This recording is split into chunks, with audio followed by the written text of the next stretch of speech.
We continue our reading of Paul, a novel by Walter Wangerin. And today we hear from the Roman philosopher Seneca. Seneca, with Nero and Agrippina at her villa in Antium, to Gallio, my brother in Rome, this 9th year of the reign of Claudius. Greetings. I suppose it may be considered an advantage of my office that I, too, am bidden to avoid the chilly filth of the Roman streets at the chilly expiration of winter. Spring comes sooner and sweeter seaside, and this villa can make of the strongest Stoic and Epicurean, megali, dazzling white walls, temple elegance within and without. Agrippina's retreat is perched on the very tip of a promontory overlooking the sea. Marvelous sunsets rouge these walls. We who stand on its veranda are set aflame. Even our flesh grows ethereal. And all adown these hills are the steps of colossi, terraced gardens, and marble porticos shaded by thick, rambling roses. In this place, on the 15th day of December, 3 months and 13 years ago, Agrippina gave birth to my present pupil, Rome's future emperor, Nero. It was a breech delivery, ruinously difficult for the mother, an omen for others. Ominous. Gallio, this boy is capable of cruelty. I've seen him, quick as a cat, with a cat's detachment, thump the skull of his stepbrother Britannicus, making the poor child mute with astonishment. And for what? Last month, Emperor Claudius concluded the adoption. Nero is now his oldest son. Nero is Nero completely. But Britannicus neglects the adopted name and calls him by his birth name, Domitius, for which the older, without a word, cracks the skull of the younger. Nero means strong and valiant. Perhaps. Or perhaps the name should signify strong and extravagant. Already at 13, he will not curb his pleasures. And though an extravagant nature might one day give extravagant gifts, it could also apply extravagant punishments. Could as well delight in the torments of others.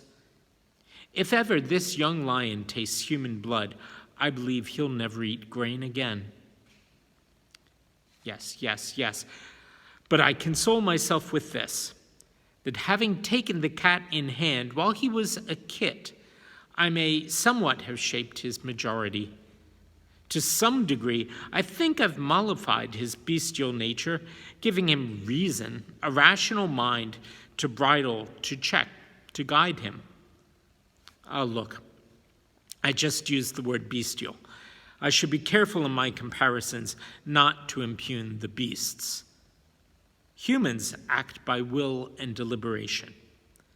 The wild beast acts by instinct.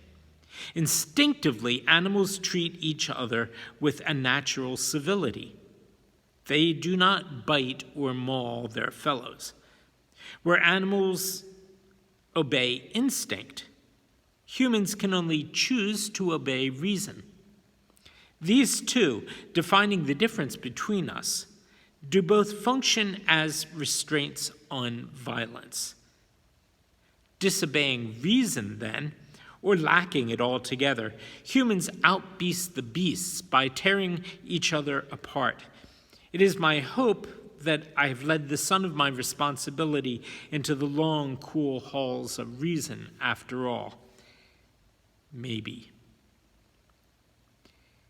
He's intelligent, Gallio.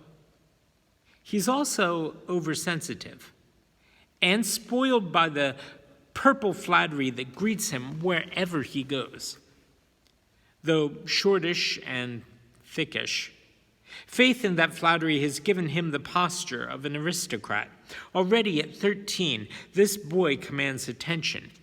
He cannot be wholly unaware of that. His hair is rich, naturally curled, deeply burnished. His eyebrows are heavily arched. His nose is noble, but his manner muddies the aspect. He seldom smiles. His mouth tends rather toward a pout, and it is chiefly disdain that I find in his face. Strains of music and plain paintings can send my tender Nero into ecstasies, to be sure. And there are those who extol such emotions as evidence of a sympathetic nature, but I find them excessive. They reveal his soul's extravagance, and they trouble me, for these are not the signs of reason. Nero Claudius Drusus Germanicus. Even while I am writing you now, I can see him sitting in sunlight above the sea, a flat and flashing object in the palm of his right hand. He's gazing lovingly and longingly at a newly minted coin, a golden coin, imprinted with the images of Claudius and his mother, Agrippina, the queen of the world. What does her son think, holding her in his hand? Agrippina, a woman of the highest designs for the future of her son. Agrippina, a mother who has already failed his past. And if she has failed to train his past, what shall she have done for the future of the empire? Do you see, Gallio, how up and down I go regarding my charge? How back and forth between hope and fear? A better mother would have preserved the boy from the taint of pampering. Nothing encourages children to volatility and arrogance as much as coddling does. No restraint, every liberty, the denial of nothing his foolish heart desired. These indulgences have produced a boy who cannot stand rebuffing. He should have been raised on truth, not praise. He should have been taught to fear. He should have been forced to respect his elders, rising humbly before them, and then he'd know how to judge and retain the respect that he gets today. Nero should not have been granted the thing he demanded in anger. Instead, he should have received it when he was smiling again, as a gift and a reward, not a deserving. The child should have had the sight of his mother's wealth, but not the use of it. He should have been reproved. Nevertheless, I continue to make the effort valiantly with a philosophic strength, believing that the young will mimic the elder nearest them. There was a boy brought up in the house of Plato. When he went home, he watched his own father, for some silly reason, fly into a rage. "Father," he said, "I never saw this in Plato's household." Which of the two would that boy copy? Send him right back to Plato. Let him grow in the spirit of Plato. As for Nero, whom will he imitate? I'll keep him by my side, praying that reason may shape him more than the heartless, mindless calculations of his mother. Forgive me, brother.